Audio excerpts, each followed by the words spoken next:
Hello students, today I am starting the lesson 4A, chapter of history, second phase of the Indian national movement 1905-1916.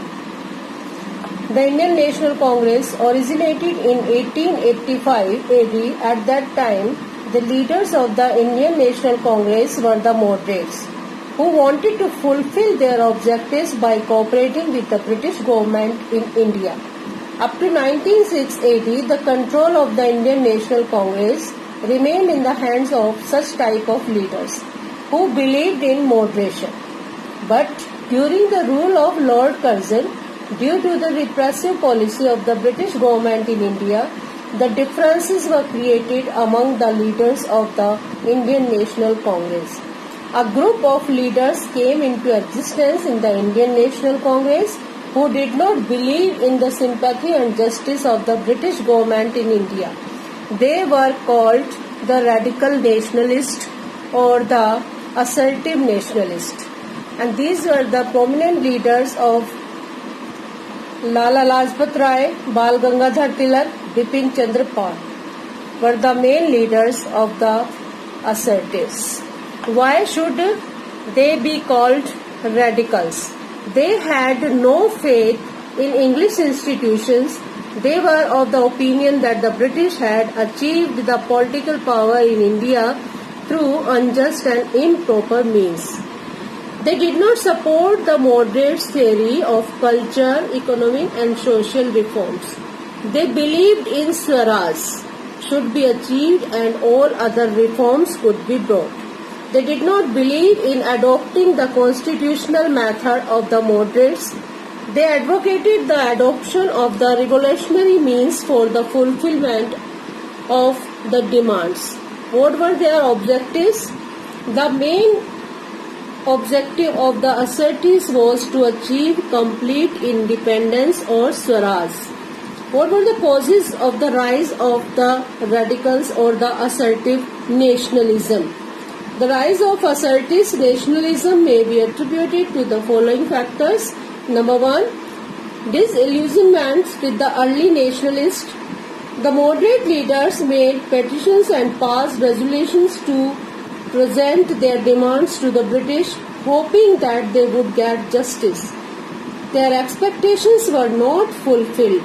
The British hostility towards the moderates led to the rise of the assertive nationalism. Next is dissatisfaction with the Act of 1892 AD. The moderates had sought reforms in the Indian Councils Act of 1861 AD, but under the Indian Councils Act of 1892 AD, the official members still dominated the legislative councils.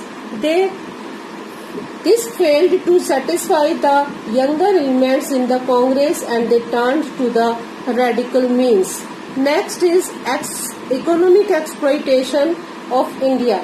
Peasants suffered due to high taxes, prolonged droughts and famines.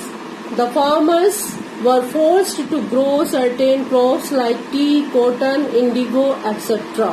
Various land settlements systems were also exploitative in nature. India's world-famous handicraft industries was on decline due to the shortage of raw material and other economic policies of the British. The British government in India took every step to benefit the British traders and the merchants. The decline of handicraft industries created a massive unemployment in India.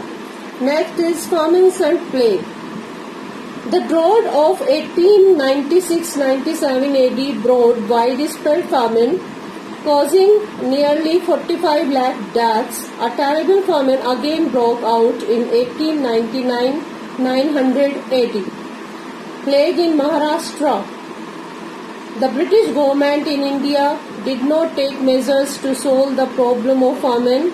This created the hatred and dislike against the British government among the people of India. Next is Lord Curzon's repressive policies. In 1898, he passed the Official Secrets Act with the intention to deny information to the people under the pretext of official secrets. This curtailed the liberties of all sections of the society. In 1899, Lord Curzon passed the Calcutta Corporation Act and reduced the number of elected members of the Municipal Corporation of Calcutta to half. He also abolished the internal independence of the universities through the Indian University Act of 1904. In 1904, he imposed several restrictions on the press. He also passed the Seditions Act. Curzon's most unpopular act was the Partition of Bengal in 1905. Next is the Partition of Bengal. Lord Curzon's most unpopular administrative measure was the Partition of Bengal into two provinces. That is Western Bengal, a Hindu-dominated area, the Eastern Bengal, and Assam, a Muslim-dominated area. In 1905 AD, he justified the partition on account of the large size of Bengal and for administrative conveniences of the government. His real motive was to crush the rising tide of nationalism in Bengal and to divide the people on the basis of caste and religion. He also wanted to put the Muslims and the Hindus against each other, and he adopted the divide and rule policy. This led them to adopt the more radical and self-reliant means of national struggle. Next is impact of international events. Certain international events like Italy's defeat at the hands of Ethiopia in 1896 AD and Russia's defeat at the hands of Japan in 1905 AD shattered the myth of the invincibility of the European powers. Surat split in the Congress 1907 AD. The Kolkata session of the Congress in 1906 AD adopted Swaraj as its goal and passed resolutions supporting Swadeshi and boycott and the national education. In 1907 AD, the assertive nationalists proposed the name of Lala Lajpat Rai, while the early nationalists proposed the name of Raj Bihari Ghosh for the Congress presidency. There prevailed utter confusion. There was a split between the radical and the moderate sections in the Congress at the Surat session in 1907 AD. Methods of the radicals. First is the stress on revival of India's glory. The radical nationalists wanted to revive India's past glory. Tilak started the celebration of Ganpati festival in Maharashtra in 1893 AD, followed with the celebration of Shivaji festival in 1895 AD. He also started a number of akharas and lathi clubs in Maharashtra to make the youth strong and brave. The assertive nationalists also presented Chandragupta, Vikramaditya, Maharana Pratap, Shivaji and Vivekanand as national heroes. Next is Swadeshi. The assertives wanted to use Swadeshi as a weapon against the Britishers. They asked the people to use Swadeshi goods, that is goods produced in India. Boycott of Videshi goods. Swadeshi and boycott were the two sides of the same coin. Boycott had a wider scope than the boycott of foreign clothes. It included the boycott of the government services, honors, titles, social boycott of a person trading in foreign goods. Next is self-dependence and sacrifice. For the fulfillment of their objectives and in order to reach their destination, the radicals adopted the methods of self-dependence and sacrifice. Next is national education. National education was popularized by the radical nationalists.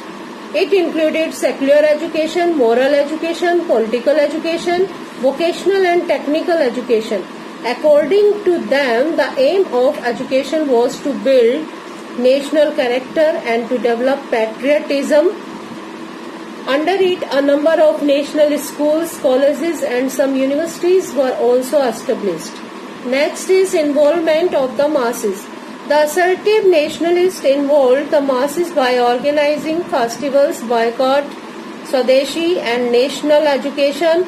They emphasized concrete work in villages village melas, speeches, passive resistance by boycotting government services, courts, schools, colleges, etc. Peasants, workers, the youth, men, women were attracted towards the national movements. Achievements of the assertive nationalists or the radicals. The assertive nationalism gave birth to the revolutionary movement in India. The revolutionaries were inspired by the activities of the radicals. They made self-reliance as the base of the national movement. They gave encouragement to the Indian industries through the Swadeshi movement. The adoption of Swadeshi and boycott by the people weakened the British administration. They popularized the goal of Swaraj.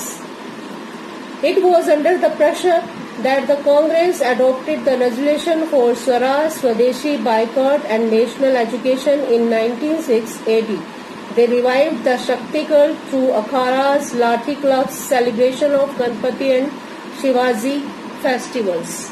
In our next video, the second part of this chapter, we will read about the great leader of the assertive nationalism.